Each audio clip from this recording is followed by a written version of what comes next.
Your outfit, can you just give a little turn to the camera? The back is the best part. Back. And he was so chill about it. Dare I say best dressed? Wow.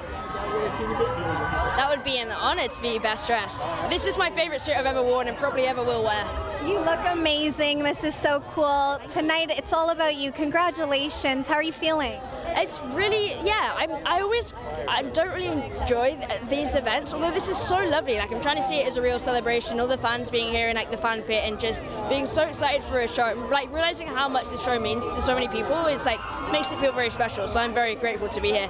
Now, season 1 of The Last of Us, you spent it in Alberta. It was your first time shooting out of Europe, actually. Yeah. So season 2 was shot in BC. What was it like shooting there for you? I got to really love Vancouver. I first went over there and wasn't sure, but I was living in downtown and I think downtown living just wasn't for me. And I moved out into a little neighborhood and then I loved it. It's such a nice vibe there and I started to like explore the scenery and the nature a bit more towards the end and yeah, absolutely loved it. It's my hometown. Was it sunny for you or rainy? Oh, very rainy. The occasional bit of sunshine, but yeah, rainy mostly. But yeah, big up Vancouver and big up BC. Big up. Now, Bella, this season we're gonna see in season 2. It's heavy on the drama. It's darker than season 1. So, who out of the cast members kept it light on set? Oh, Isabela Merced, who's right next to me. Absolutely, she was the joy and the light of set. She just is the life of the party. Literally, just like would rock up with some like crazy anecdote or story. Yeah, she really kept it light and breezy. She was amazing. Everyone keeps saying Isabela. Yeah, there's no doubt about it. Like there's no one else. Last question here, but the scenario of the show is so nightmarish, okay? It's also so captivating. In your mind, Bella, what's it about this post-apocalypse story that keeps the audience coming back wanting more? I think it's because it's not really about the post-apocalypse. Like that is the backdrop for like a really emotional human story, and I think that's why people keep tuning in. It's because of those relationships, not necessarily because of the infected and the zombies. Although that's kind of cool too. I think the combination really works. We get to see more of Tommy as an uncle in this season. So sometimes teaching and as a dad. Sometimes teaching Ellie, so sometimes spoiling her. So we want to know, what kind of uncle would you be in real life? Describe it. Oh man, I'm very much in the same kind of mold as a Tommy Miller. You know, I just my niece and nephew in Romania are just so sweet, and I buy like boxes of T-shirts from Target because they got all the cool graphic tees, Batman and all kinds of neat things. So yeah, I'm kind of a like spoil them rotten type person. And in the show with Ellie, you know, I can see her, the character Ellie, in a way that Joel cannot as her kind of adoptive father. I think if he could, she'd be a bubble girl and he'd encase her in bubble wrap. But I think I can see her as the warrior she's becoming and trying to equip her with the necessary skills to be able to survive. And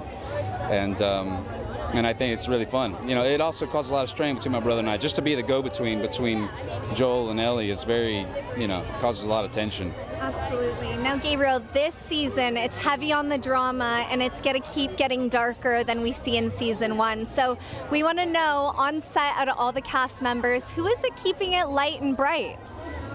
I'd say Isabela Merced is just effervescence incarnate. She's just amazing, just really great energy, beautiful singing voice, plays the guitar, plays the ukulele, plays the piano.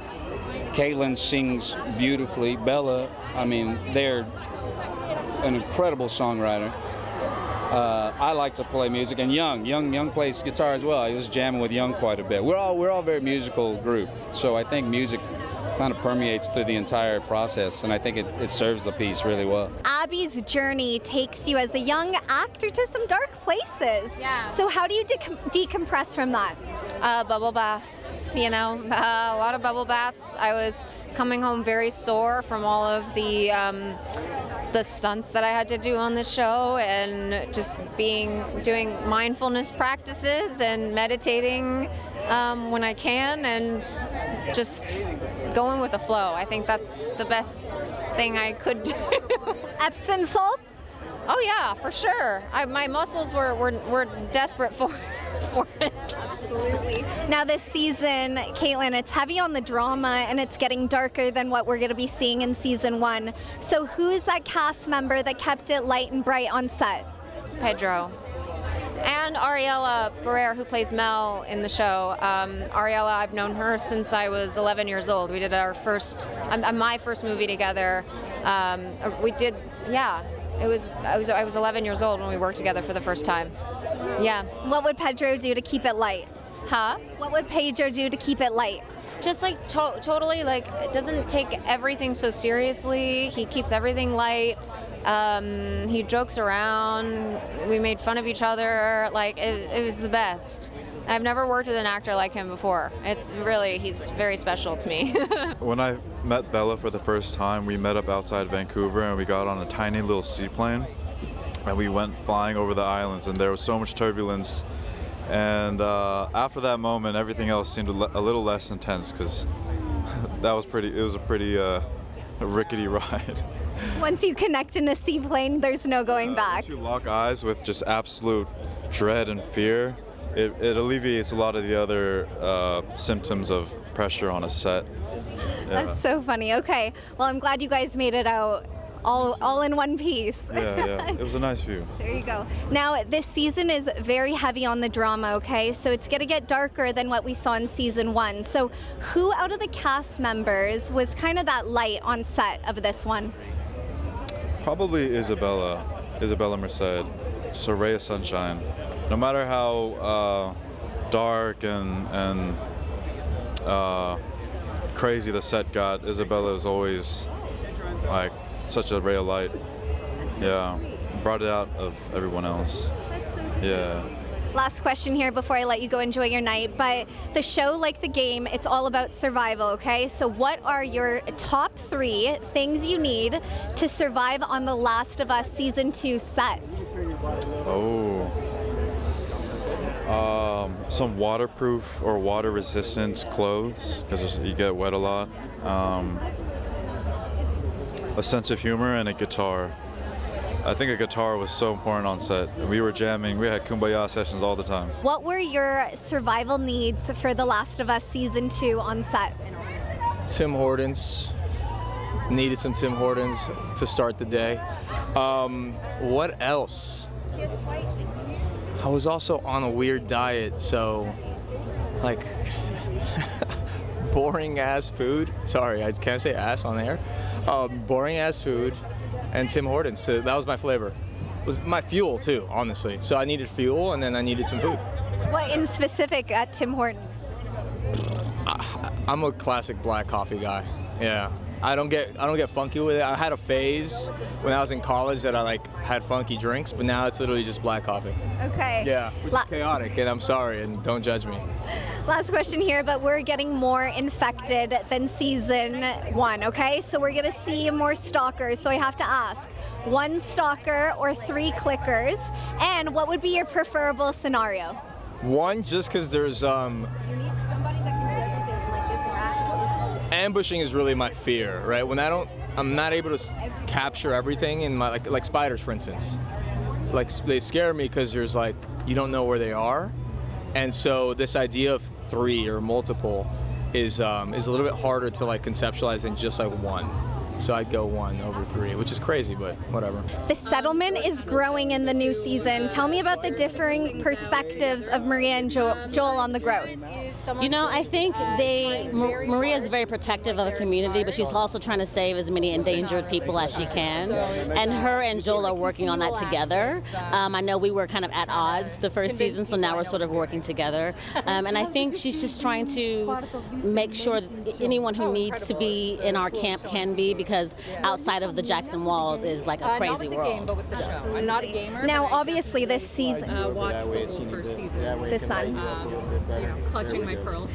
This season obviously is very heavy on the drama, and it's getting darker than we've seen in season 1. So we want to know on set who keeps it light out of all the cast members. Who would you say? I would say Gabe, because he likes to play the guitar and sing songs, so he keeps it light for sure. In the past, you've stated, don't bet on there being more of The Last of Us. But are you now open to explore more of this world in another game or live action series? I guess I'll say it's, every game I make, every project I work on, I treat it like it could be my last. So I just pour everything into it. I leave nothing on the table. When we did the first Last of Us game, that's how I treated it. I was like, I wasn't sure I could ever get to make a sequel, so it had to have a definitive ending. Likewise, when I worked on Uncharted 4, same thing. When I worked on Last of Us 2, I was like, I don't know if I'll ever get to do this again. It had this definitive ending. That is the ending we're working towards. For there to be another one, another thing, another project, so many stars have to align. I can't guarantee it. So right now, my focus is on this season. Hopefully, if HBO renews us, next season, and then I'm working on a new game called Intergalactic: The Heretic Prophet. Okay, that's awesome. That's a good way to put it, though. One project at a time, that's for sure. One project at a time. Got to make it the best it could be. And then if I get a chance to do it again, I'll focus on the next project. There you go. Now let's talk about the video game. In the video game, Abby was made out to play more like Joel, but as characters in the show, you see any parallels between Abby and Joel? Oh, absolutely. I mean, even between Abby, Joel, Ellie, like those are these three characters that are going to highly influence one another and affect one another. And the thing that they share is they're driven by love. They care a lot for the people close to them, and they are they're incredibly just driven. They're almost obsessed with their goal, and what those goals are and how they shift and change. That's part of the fun of watching the season. Absolutely. Now, Last of Us Season 1 was shot in Alberta, Last of Us Season 2 in British Columbia. Why was British Columbia the perfect set for Season 2 of Last of Us? Well, one, it's just Vancouver is just a beautiful city. It was nice to be there and just like stay there while we shot these episodes. But two is Seattle plays a big role in this season, and Vancouver does a good job of doubling for Seattle. But also, we just love Canada. We had such a good time shooting there. I'm actually a Canadian citizen. My parents used to live there, so there was no reason not to go back there. It's like someone would have to convince us pretty hard not to shoot in Canada again. The show, like the game, is all about survival. So what were the top 3 things you needed to survive on the Last of Us Season 2 set? Last of Us Season 2 set, little Celsius energy drink. Definitely loads of crafty, too much sometimes. And a book, a good book. Shout out Celsius. Shout out Celsius. Now, we are getting more infected this season. We're going to see some stalkers, so I got to ask, 1 stalker or 3 clickers? And what would be your preferable scenario? I think 1 stalker. I think 3 clickers is asking for a lot of trouble, and I'm not good at being silent. So I need, I need a one-on-one, mano-a-mano sort of situation. Yeah. I agree with you. That's funny. Last question here, but the scenario of the show is so nightmarish, okay? So it's also so captivating as well to the fans. In your mind, Spencer, what is it about the post-apocalypse story that keeps the audience coming back and craving The Last of Us? Honestly, I think it's just it's the interpersonal stuff. Like, it's just so beautifully written, and Craig just does a wonderful job of making all of the characters so relatable, and all of the interplay between them so relatable. So I think it's just a human story. Dina and Ellie, okay, become so close in this season. So tell me about the first interaction with Bella on the journey of making Season 2. My interaction with Bella came after my casting, when they cast me, and it was at a brunch at some brunch spot in LA, and it was with Craig too, and yeah, it was all 3 of us. It was really nice. Beautiful. Now, this season's heavy on the drama, and it's going to get darker than Season 1, okay? So who in the cast is that member on set that keeps it light? Me. Yeah, me. Actually, someone did say that today. Yeah, it is me. What do you do to keep it light? I don't know. I just don't take it too seriously, because at the end of the day, we're just playing pretend, and making the most out of everything. Yeah, I think as long as you don't take it too seriously, it's still, it can be the purest form of art, you know? Absolutely. Now, shooting in beautiful BC, why do you think that was the perfect set for season 2 of Last of Us? I mean, it's just got so much beauty and variety and regional, it's stunning. It's stunning. And all of BC, like you can have a variety of mountains and then the coast and then the city and it really just gave us everything we needed. Yeah. The last question here. The show, like the game, is all about survival. So we want to know, what were the top 3 survival things that you needed to survive on the Last of Us set this season? Some beef sticks. I love a beef stick. My dog, Bonbon. She was there the whole time. Like, she was there supporting me in the cast. She was everyone's dog on set, for sure. We love an emotional support dog. Yeah, I'm her emotional support human, but like, we need each other, you know? Isabela mentioned that you guys had a party halfway through shooting called The Middle of Us. So tell me about setting that up. So one of the things about Isabela is she comes up with an idea. When Isabela comes up with an idea, I just go, yeah. She says, hey, let's have a big party in the middle of the production. I'm like, okie dokie, and we did. Look at this ray of sunshine. Everything she does, she just smiles like that. And I'm like, all right, I guess we're doing it. I said, put on a wig and direct this episode. I'm like the dad that just does whatever his kid says. Yeah. That's me. Yeah. It was a great idea, and she's always thinking about the crew, which is amazing. And so it was so nice to give everybody a chance to celebrate what we were doing while we were doing it. Absolutely, and it lightens it up. Absolutely. Okay. Yeah. Now, season 1 was shot in Alberta. Season 2 was shot in British Columbia. Why would you say British Columbia was a perfect set for season 2? Well, we actually did shoot a little bit in Alberta this time too. Alberta is an amazing setting for a lot of what we would call Rocky Mountains, of course, or in Alberta, Wyoming. But so much of our season this time takes place in Seattle, and obviously Vancouver and Seattle are kissing cousins. They're right there. Absolutely, same weather. But last question here. The scenario of the show is so nightmarish, but it's also so captivating as well. In your mind, Craig, what is it about the post-apocalypse story that just keeps having the audience come back for more? I think people like seeing that no matter how bad things are, we can make it. It will pressurize everything. All the things we feel, love and fear and hatred and desire, all get amplified because the stakes are always so high. But it does remove a lot of things. We don't have to worry about people on cell phones, iPads, the internet, credit cards. And we just get down to the human basics. Soon with your work with Neil continues as you lead in Intergalactic. What excites you about being the badass bounty hunter Jordan? Oh wow, so much. One, I think just being able to play the character that I wanted to be when I was a kid playing a video game, and like being able to see that this strong woman that is going to go through her own trials and tribulations, and I'm so bad at spoilers, so I'm not going to spoil anything, but just playing this really strong woman that's on her own and willing to get through anything. I'm really excited for the way that that's going to challenge me. I'm excited to be able to put that out into the world, and What were the top 3 things you needed to survive in The Last of Us Season 2 set? The number one thing was definitely the electric clothing. It was very, very cold out. So we were layered up in 10 layers of electric vests and stuff. That's the number one. You know what? That's all 3.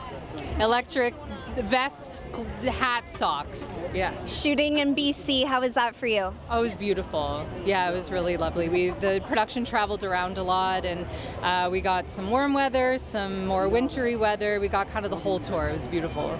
Most beautiful place in the world, but not biased. Now, we're getting more infected this season, so we're going to see more stalkers. So I got to ask, 1 stalker or 3 clickers? What would be the preferable scenario there?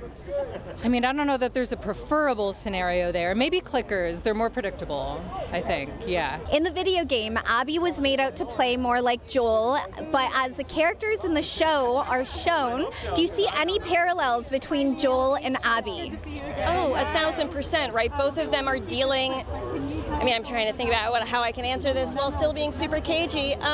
But I think they, as characters, are dealing with the trauma that they've experienced in such a hostile environment, and how that has defined how they can love, and how that damages their ability to love and makes them face themselves, really. I think Abby's is ultimately a story of growth in the same way that Ellie allowed Joel to grow, right? So beautifully said. Now, season 1, you guys shot in Alberta. Season 2, you guys shot in beautiful British Columbia, okay? So what made it the perfect province for season 2? Well, Vancouver's amazing in a million ways. The people are amazing, the food is amazing, the landscape is amazing, but the landscape really honored the Seattle that we had in the game, and you feel that lush life. And Vancouver just sparkles. Yeah. I agree. It's my hometown. I love it so much. Last question here, but the scenario of the show is so nightmarish as we describe it, okay? But it's also very captivating as well. So in your mind, why do you think this post-apocalypse story has just resonated with the audience and they keep coming back? I think it really makes us focus on what's important, right? And what we would do. And the world does feel scary. The world does feel hostile. And it really makes you dig down and look toward the people you love the most and the things that you prioritize. I think the characters are super relatable, and they're fighting for love in a way that I think we're all trying to fight for love. Like the video? Then hit the button, or better yet, drop us a comment. Then check out our latest videos here. And don't forget to subscribe by hitting the button here for more celebrity interviews and entertainment news.